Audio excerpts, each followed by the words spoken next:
पिला दे पिला दे पिला दे दीवानी में हूँ जिसकी M bad girl I like whisky. ये कहानी है रिया की।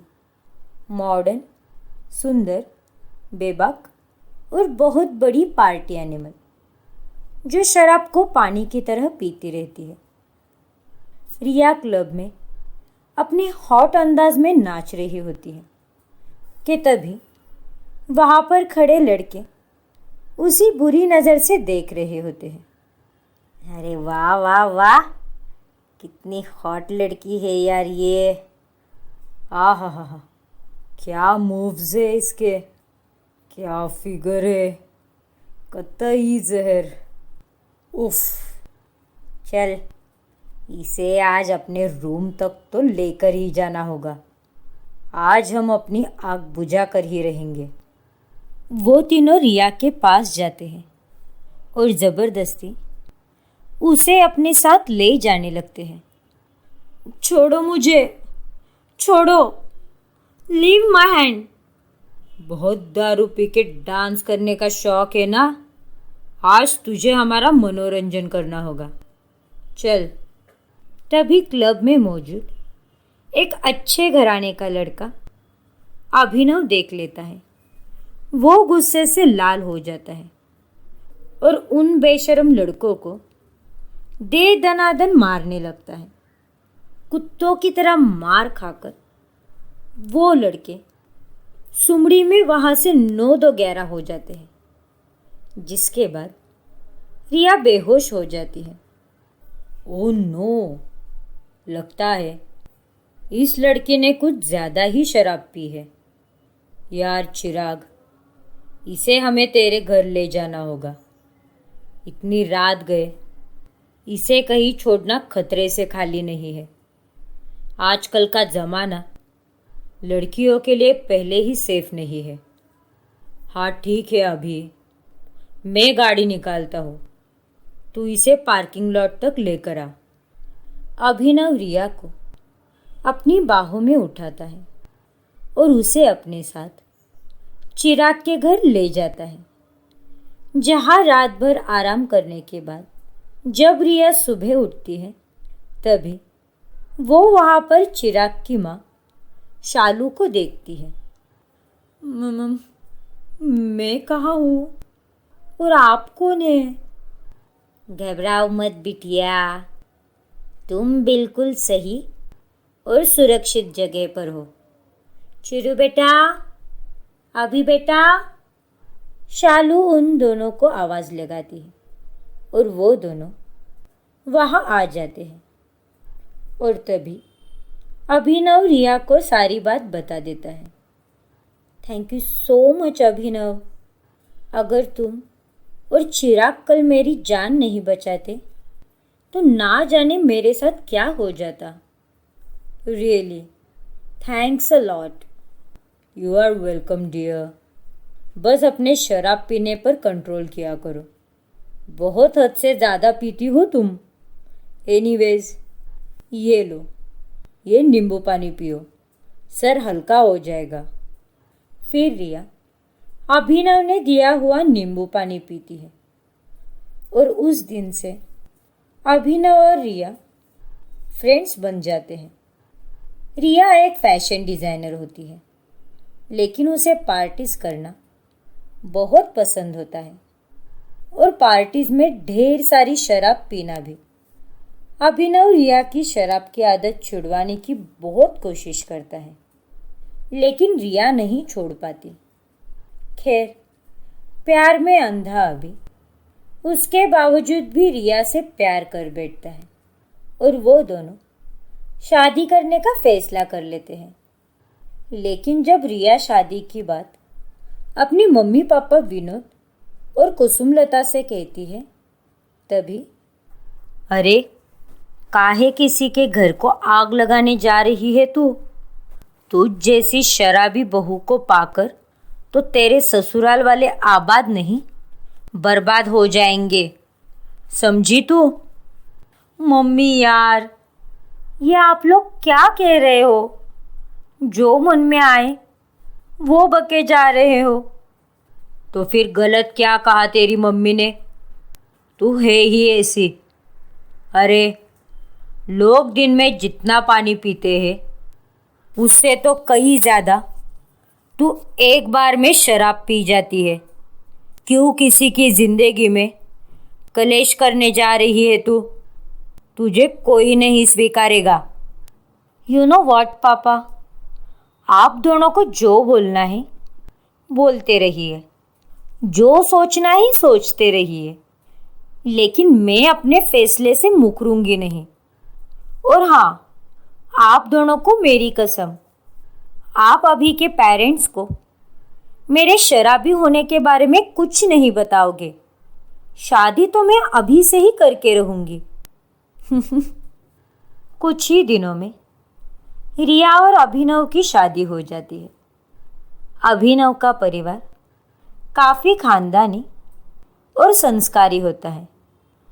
ससुराल में जाने के बाद वहाँ रिया की सास माधुरी, ससुर जितेंद्र, देवरानी नूपुर और देवर भावेश होता है।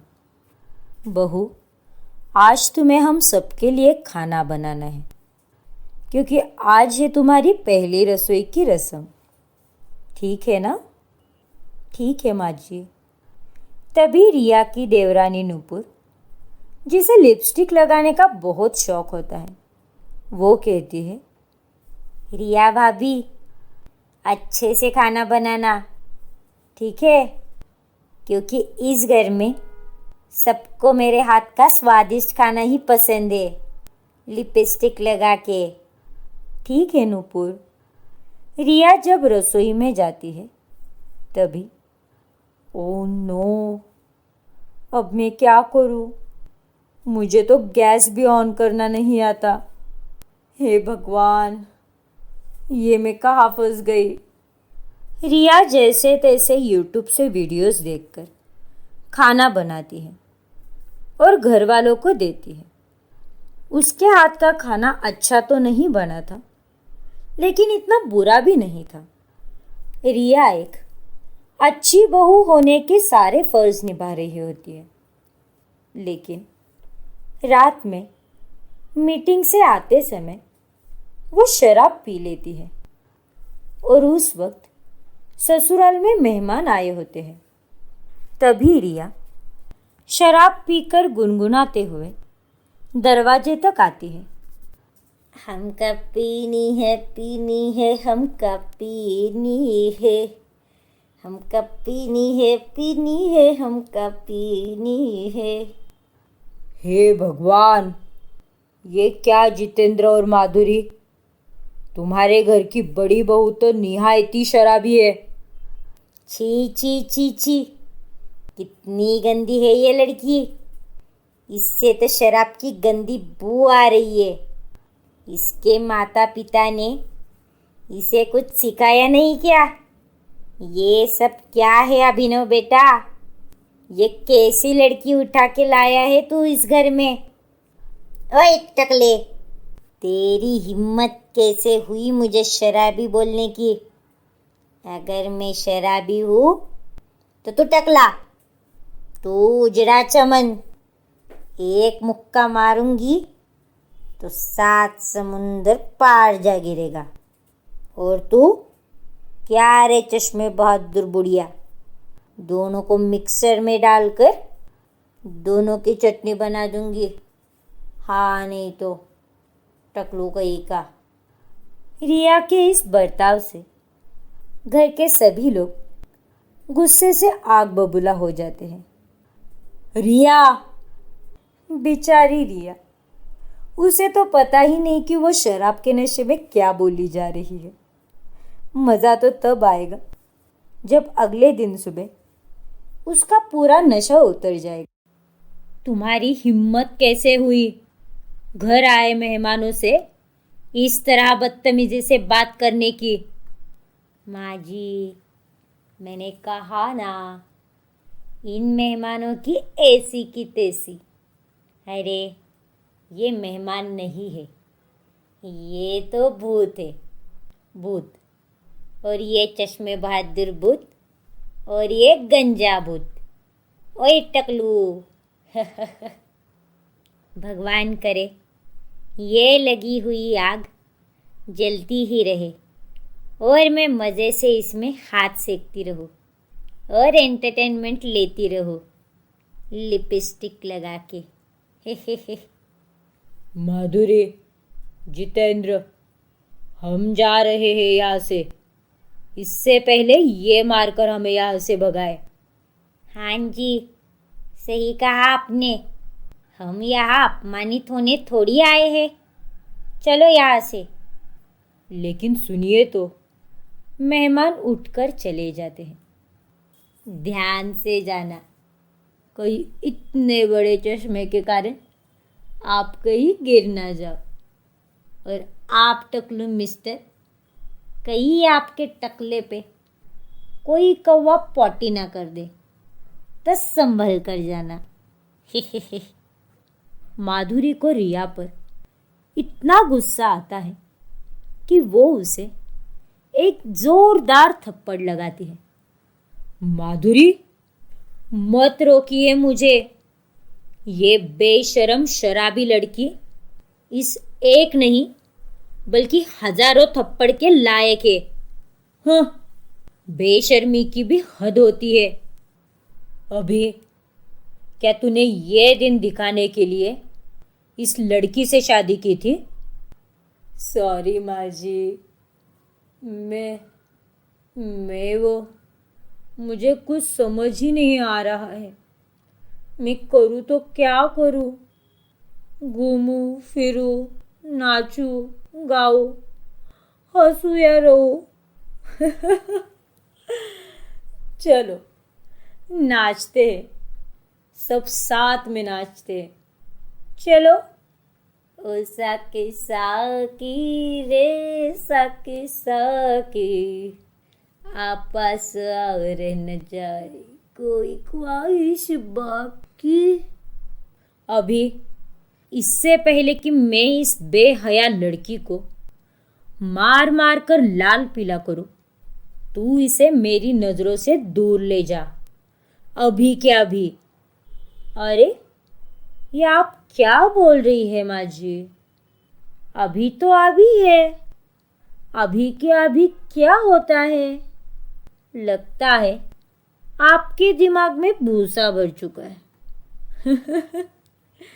दिखाओ तो, मैं चेक करती हूँ। रिया, चलो, जल्दी चलो ऊपर। ऊपर? नहीं यमराज जी, मैं और जीना चाहती हूँ। मुझे ऊपर मत ले जाओ। नो। अभिनव जैसे तैसे रिया को ऊपर कमरे में ले जाता है और अगली दिन सुबह जब रिया नीचे सबके सामने आती है तभी सब उसकी तरफ गुस्से से देखते हैं। क्यों, उतर गया सारा नशा? कल रात को टल्ली जो हो गई थी तुम। मुझे माफ कर दीजिए माँ जी। वो मैं। अरे, बकरी की तरह मैं मत कीजिए रिया भाभी। जाइए, माँ जी के चरणों में गिरकर उनसे माफ़ी मांगिए और उनके पैर धोकर पानी पीजिए। हाँ, नहीं तो लिपस्टिक लगा के। नुपुर, तुम्हारा दिमाग क्या तुम्हारे घुटनों में है? ये कैसी बातें कर रही हो तुम? भावेश, मैंने ऐसे क्या गलत कहा लिपस्टिक लगा के? भावेश, नुपुर बिल्कुल सही कह रही है। ये रिया मेरे पैरों को धोकर पानी नहीं पिएगी, लेकिन मेरे पैरों में गिरकर मुझसे माफ़ी ज़रूर मांगेगी और संकल्प लेगी कि आज के बाद ये शराब पीना छोड़ देगी। रिया माधुरी की बात सुनकर तुरंत उनके पैरों में गिरकर माफ़ी मांगती है। मुझे माफ़ कर दीजिए माँ जी। मुझे शराब के नशे में कुछ याद नहीं रहता। मैं आपसे वादा करती हूँ माँ जी कि मैं आज के बाद शराब नहीं पीऊँगी। आज, अभी, इसी वक्त मैं आप सबके सामने शराब को तलाक देती हूँ। आज से शराब और मेरी प्रेम कहानी खत्म। कहने से कुछ नहीं होने वाला बहू। तुम्हें अपने वादे पर खरा भी उतरना होगा। तुम इस घर की बहू हो। कल को दुनिया वाले हम पर हंसेंगे। और एक बहू शराब पीती है, ये सुनकर ही कितना अजीब और घटिया लगता है। हाँ बहू, उठो अब। मैंने तुम्हें माफ़ किया।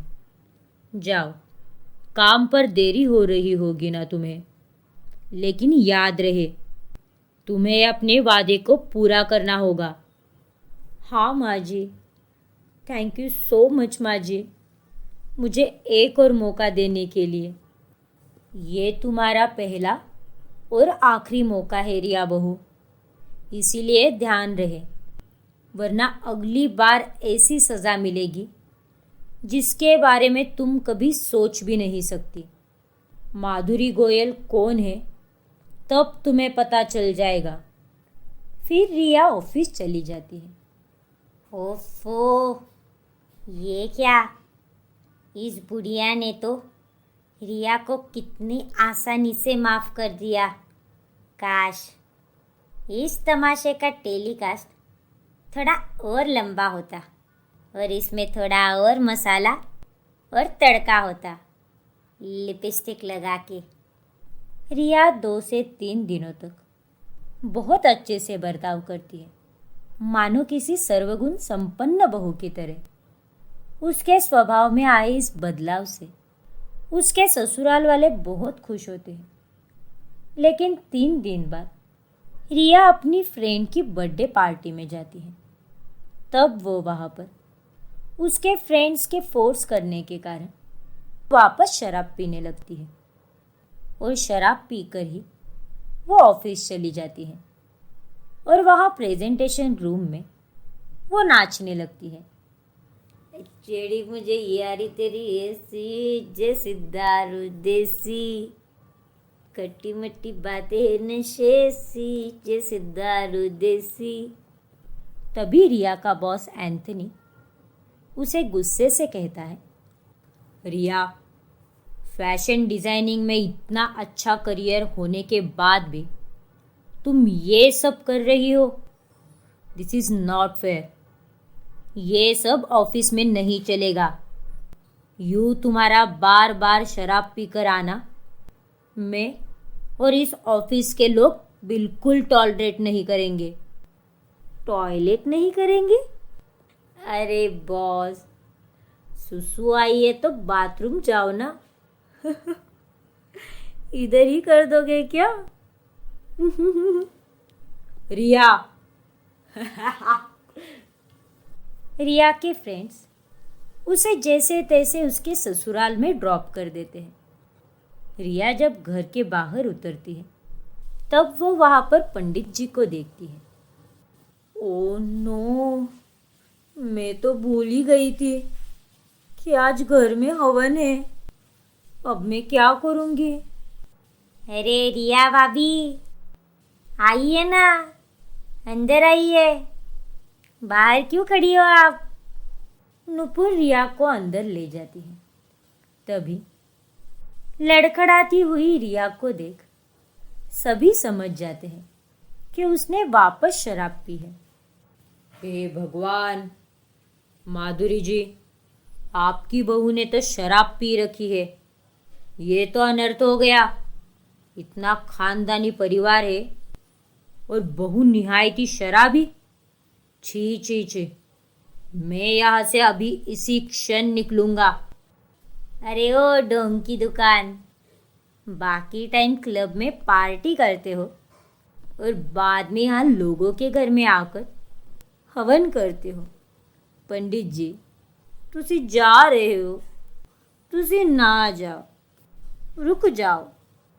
पंडित जी वहाँ से रफू चक्कर हो जाते हैं और अब रिया को देखकर सभी घर वाले गुस्से से आग बबूला हो जाते हैं।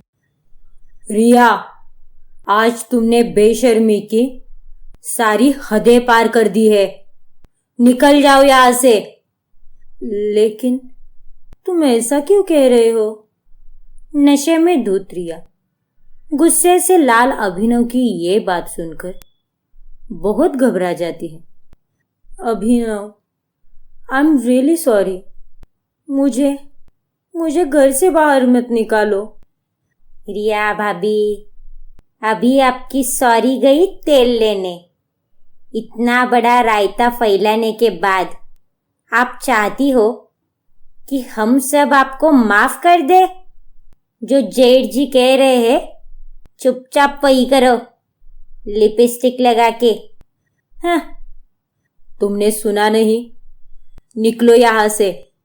आज पूरी रात तुम बाहर ही रहोगी, बारिश में। घर वाले रिया को घर के बाहर निकाल देते हैं और वो सारी रात बाहर ही रहती है।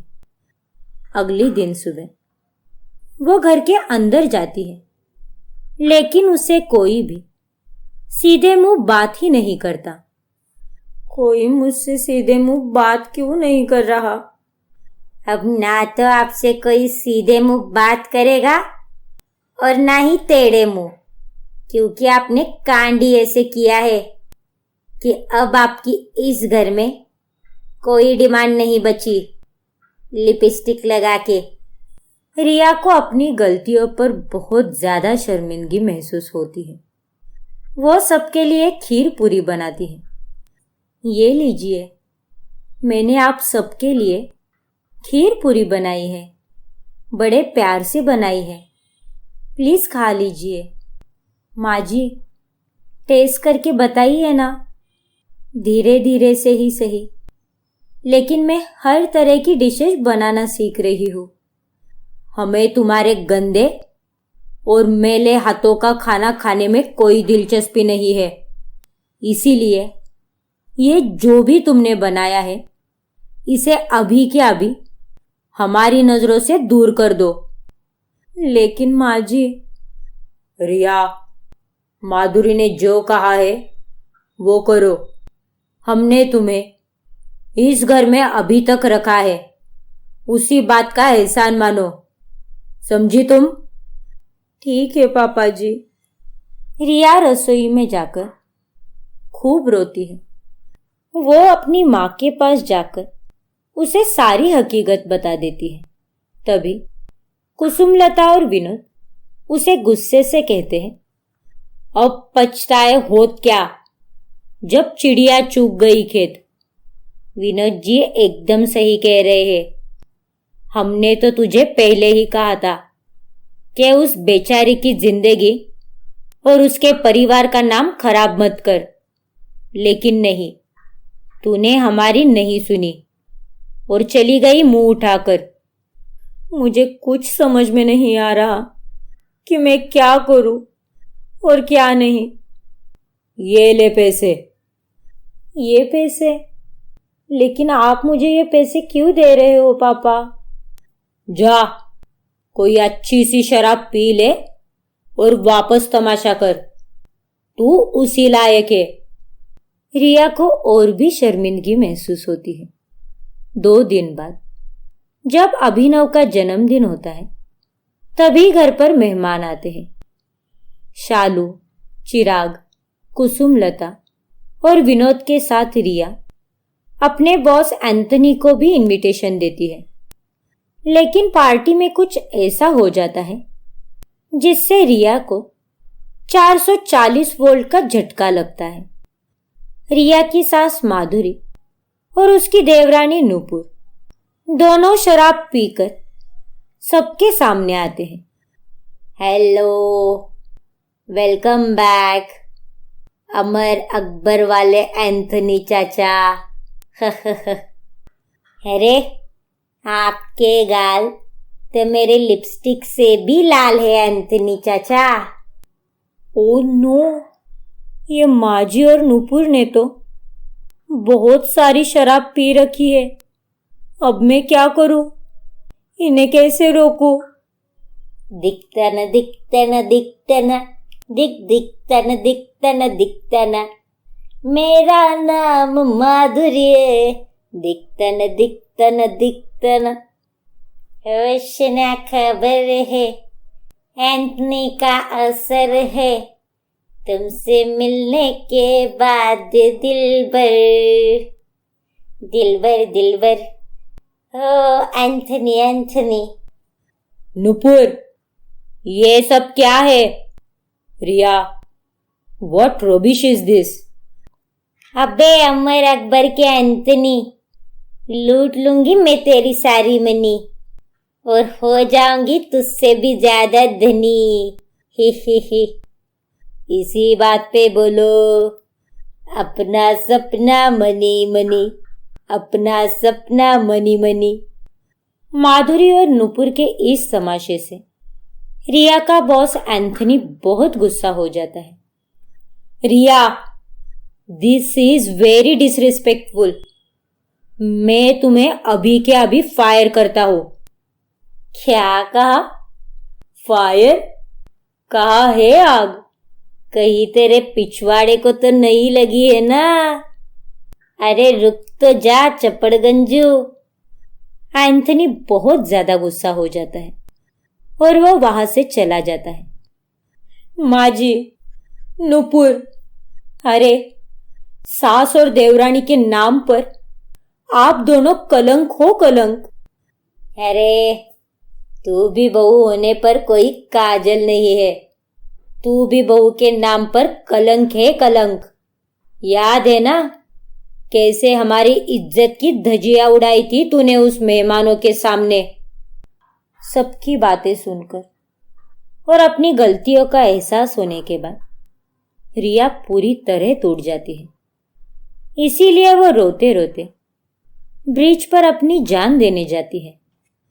मेरे जीने का कोई वजूद नहीं रहा है अभी, मुझे यहां से जाना होगा। ये दुनिया मेरे लिए नहीं है। मेरे शराबी होने के कारण मैंने अपने रिश्ते गंवाए, अपना काम गंवाया। मैं नहीं जीना चाहती। रिया जान देने ही वाली होती है, तभी उसे अभिनव रोक लेता है। वहां सब लोग आ चुके थे। सबको देख रिया बहुत हैरान रह जाती है। आप सब यहां पर क्यों? तुम्हें क्या लगा जब तुम बुरे काम करोगी तब हम तुम्हारा साथ छोड़ सकते हैं, लेकिन अगर तुम अच्छे काम करके अपनी बुराई को सुधारोगी तब हम तुम्हें अकेला छोड़ देंगे? रिया, पिछले कुछ दिनों से हम तुम्हारी परीक्षा ले रहे थे कि तुम वाकई में सुधर चुकी हो या नहीं। अक्सर आप गुस्सा होने पर शराब पीती हो, लेकिन पिछले एक हफ्ते से इतना सब कुछ होने के बावजूद भी आपने शराब की तरफ देखा तक नहीं। आप सच में सुधर चुकी हो भाभी।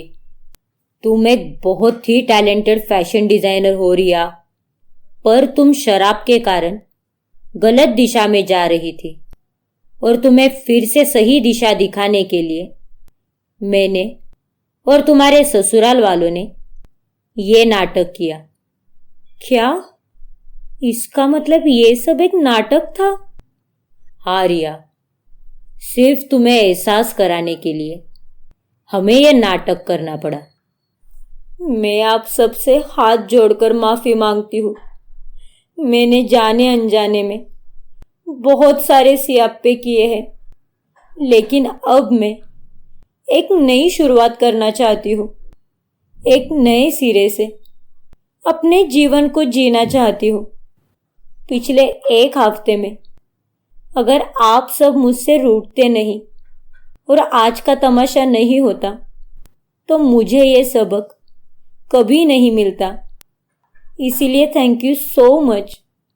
सभी घर वाले रिया को माफ कर देते हैं और उस रात अभिनव का जन्मदिन मनाते हैं और उसी दिन के बाद से रिया एक नई शुरुआत करती है और अपने परिवार और दोस्तों के साथ खुशी खुशी रहने लगती है।